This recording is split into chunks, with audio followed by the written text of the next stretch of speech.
Peuple de Dieu, shalom, shalom, grande est ma joie de vous présenter cette émission 20 minutes d'encouragement. Une émission qui vous encourage, qui vous fortifie dans votre marche chrétienne. Que Dieu soit loué, que Dieu vous bénisse. Je suis très content de vous retrouver dans le cadre de cette émission, un nouveau numéro.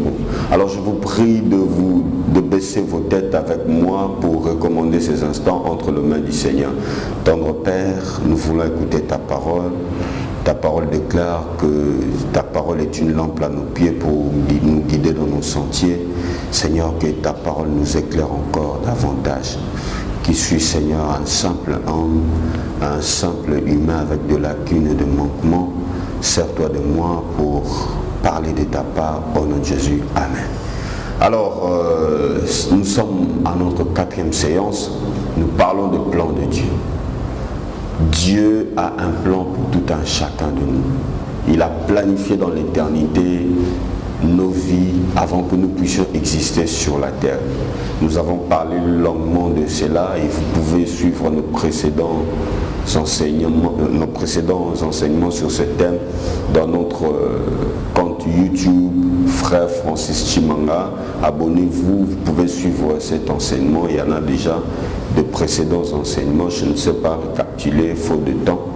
Alors, la fois passée, nous avons dit que bien que le Seigneur a un plan merveilleux pour tout un chacun de nous, nous avons lu Jérémie chapitre 29, verset 11. Le plan que le Seigneur a formé pour nous, ce sont des plans de bonheur, de paix et non de malheur.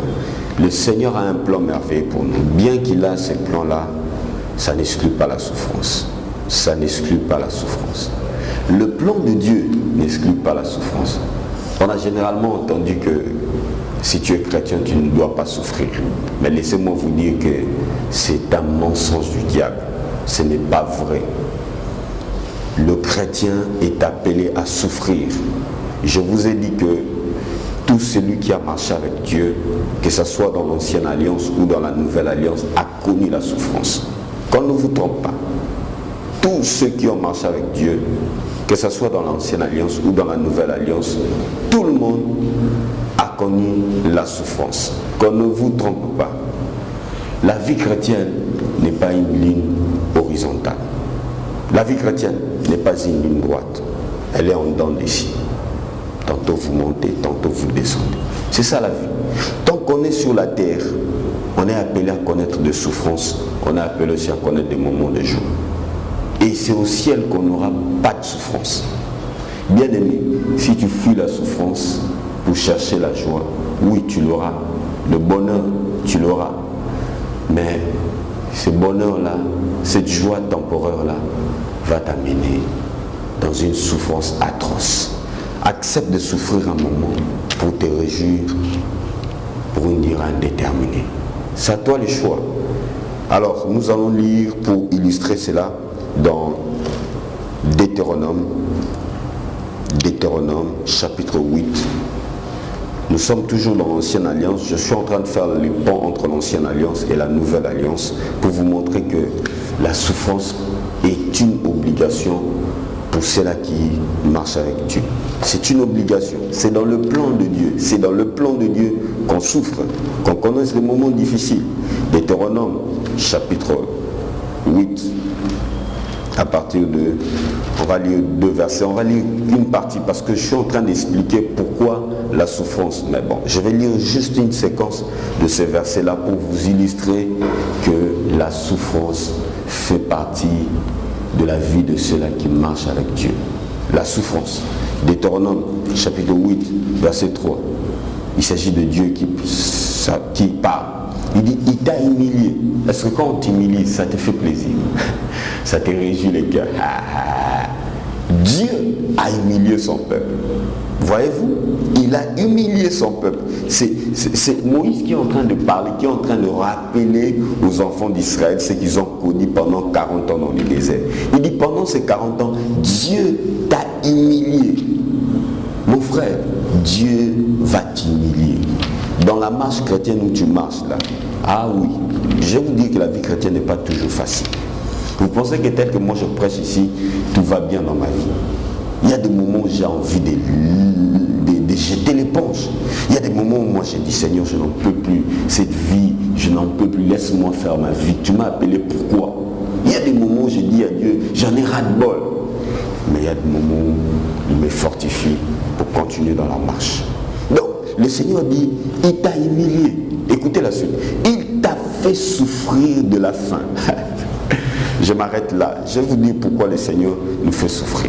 Il a dit, il t'a fait souffrir. Nzambe à l'allusion Nzala. Il t'a fait souffrir. Qui l'a fait souffrir? C'est le diable?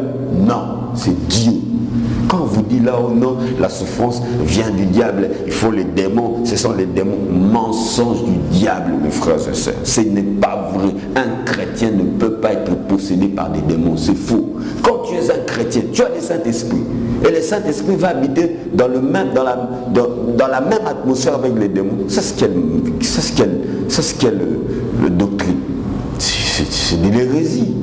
Dire aux chrétiens que vous avez des démons, c'est faux. C'est faux. Un chrétien ne peut pas être possédé par des démons. Le plan de Dieu inclut la souffrance. La souffrance fait partie du plan de Dieu. Ah oui, ça il faut le comprendre. Il dit, il t'a fait souffrir, il t'a fait manquer, il t'a fait souffrir de la faim. C'est Dieu. Verset 5, on saute. Je ne vais pas continuer parce que je vous dis pourquoi le Seigneur nous fait passer par des souffrances. C'est pour notre avantage. C'est pour notre bien. Il faut comprendre ça. Verset 5. Reconnais en ton cœur que l'Éternel, ton Dieu, te châtie. Nzambazo betayo. Frappe. Et ça fait réjouir. Quand on te châtie là, ça fait mal. Mais c'est pour ton bien que Dieu le fait. C'est pour ton bien.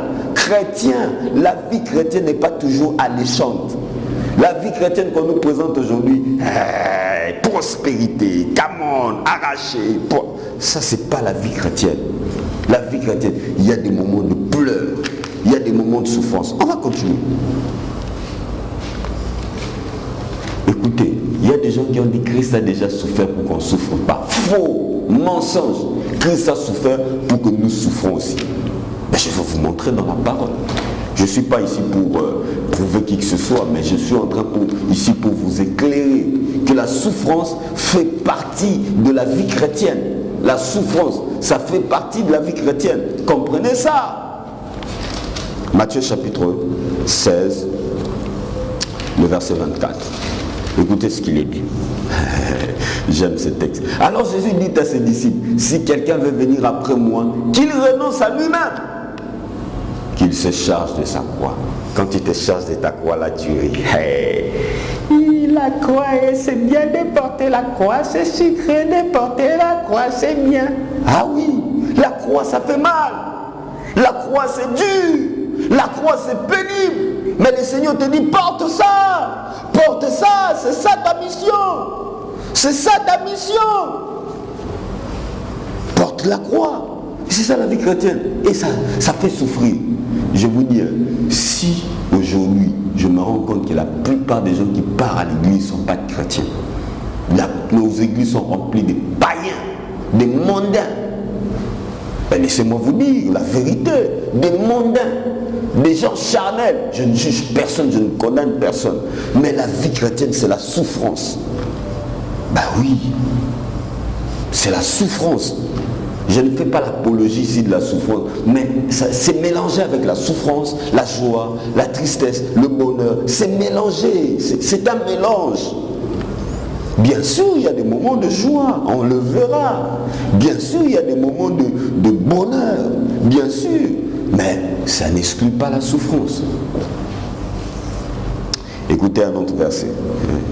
Oh, j'aime la parole de Dieu. Il faut lire bien la Bible. Matthieu chapitre 10, verset 24. Matthieu chapitre 10, verset 24. Il faut bien lire la Bible. Écoutez ce que la Bible dit. Le disciple n'est pas plus grand que le maître. Toi, tu es plus grand que Jésus. Si tu ne veux pas souffrir, alors tu es plus grand que Jésus. Le disciple n'est pas plus grand que le maître. On n'est pas plus grand que Jésus. Ni le serviteur plus que son Seigneur. On n'est pas plus grand que notre Seigneur. Il suffit au disciple d'être traité comme son maître. Jésus nous a dit, nous devons être traités comme lui. Allez, écoutez la suite. Et aux serviteurs comme son Seigneur. S'ils l'ont appelé le maître de la maison Belzéboul, à combien plus forte raison appelleront-ils ainsi les gens de sa maison?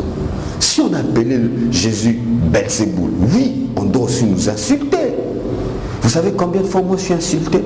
Combien de fois moi je suis humilié à cause de l'évangile? Parfois j'ai envie de me blesser. Combien de gens m'insultent dans les réseaux sociaux? Combien de gens me traitent? Mais j'ai appris à accepter, parce que c'est ma mission.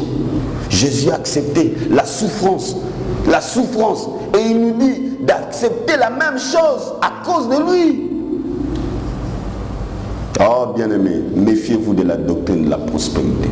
C'est un évangile trompeur. C'est un évangile qui vient de l'enfer.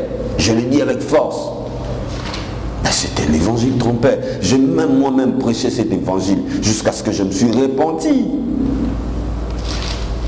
Actes des Apôtres, chapitre 9, versets 15 à 16.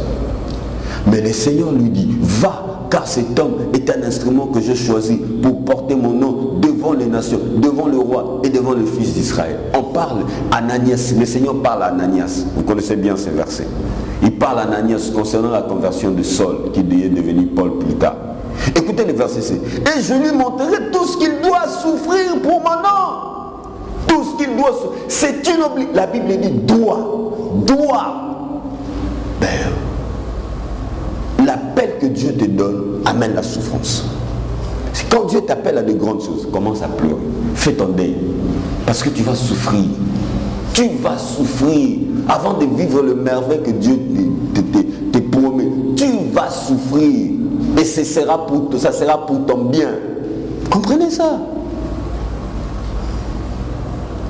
On va donner beaucoup de versets pour vous dire combien c'est avantageux pour le chrétien de passer par des moments de souffrance. Actes des Apôtres, chapitre 14, verset 22. Écoutez ce que la Bible dit. Fortifiant l'esprit des disciples. Il s'agit de Paul qui parle aux disciples. Fortifiant l'esprit des disciples, les exhortant à persévérer dans la foi en disant, c'est par beaucoup, on dit peu, beaucoup de tribulations qu'il faut entrer dans le royaume de Dieu. Ah oui, les versets là, les prédicateurs de la prospérité les donnent. Non, ils ne donnent pas ça. Ils ne donnent pas ça. Ils ne donnent pas ça. C'est par beaucoup de souffrances, beaucoup de tribulations. Je comprends pourquoi la Bible pouvait dire le royaume des cieux appartient aux violents. Parce qu'il y a de souffrances pour entrer dans le royaume. C'est par beaucoup de souffrances. Fortifiant l'esprit des disciples, les exhortant à persévérer dans la foi en disant que c'est par beaucoup de tribulations. D'autres versions disent beaucoup de souffrances. Beaucoup. Qu'il nous faut entrer dans le royaume de Dieu. Qu'il nous faut. C'est un must. En anglais on dit must. Une obligation. Oui mon frère, quand tu souffres, ce n'est pas les démons. Quand tu ne te trompes pas. Quand tu souffres, ce n'est pas les sorciers de ta famille. C'est Dieu qui fait que tu passes par ces moments-là. Parce qu'il a un plan merveilleux pour toi.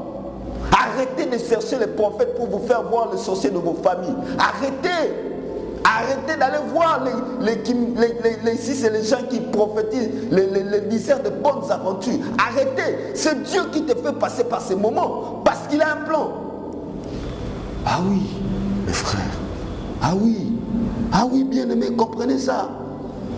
Actes des Apôtres, chapitre 20, versets 22 à 23. Et maintenant, voici, lié par l'Esprit, que je vais à Jérusalem. Ne cherchons pas ce qui m'y arrivera. Seulement de ville en ville. L'Esprit Saint m'avertit que de liens. L'Esprit Saint avertit même à Paul. Il dit que de liens.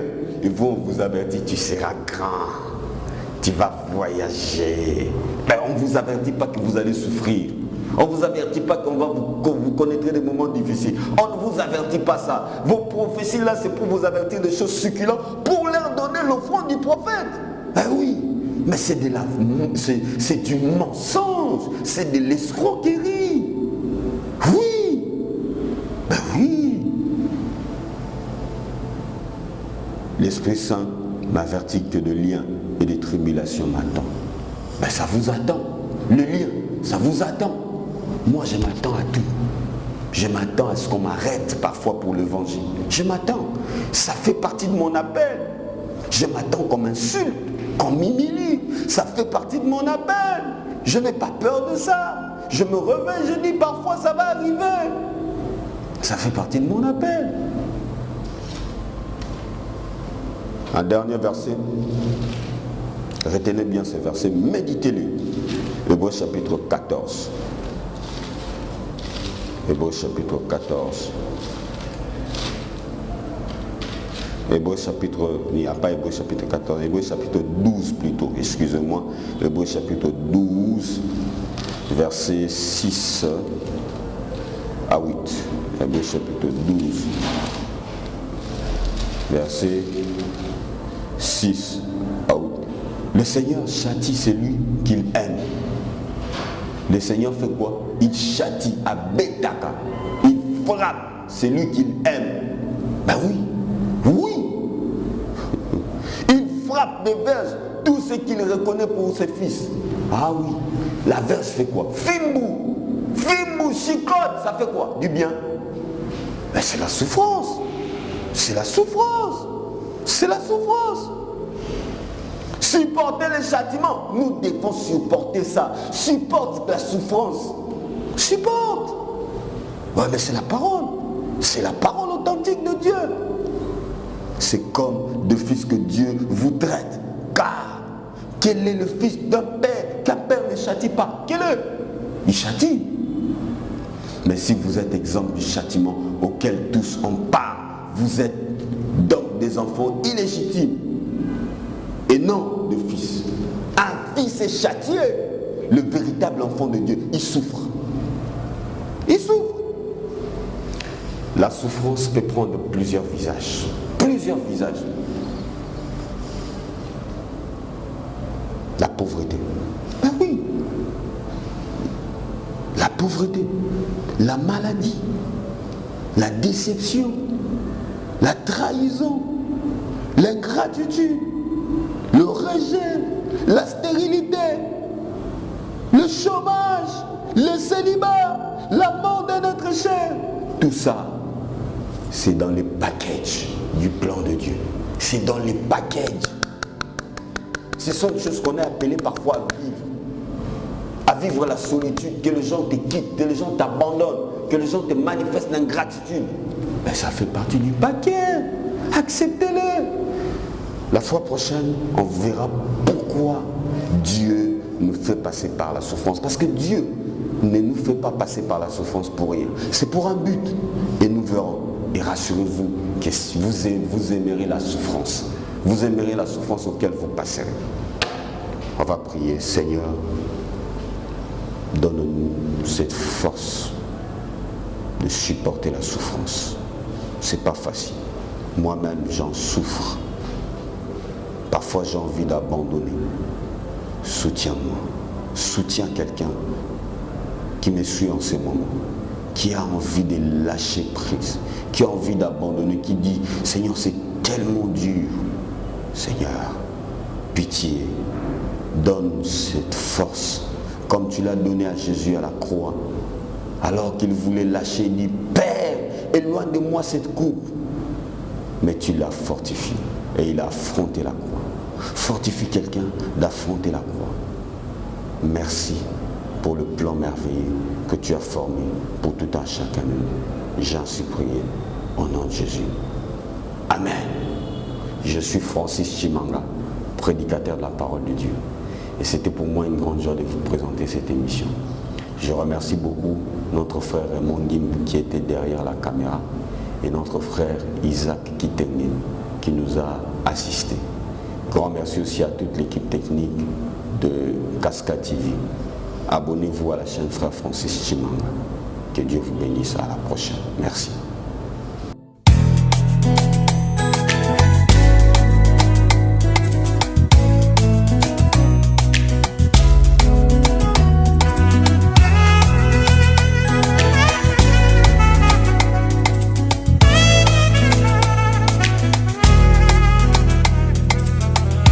pole kofungwa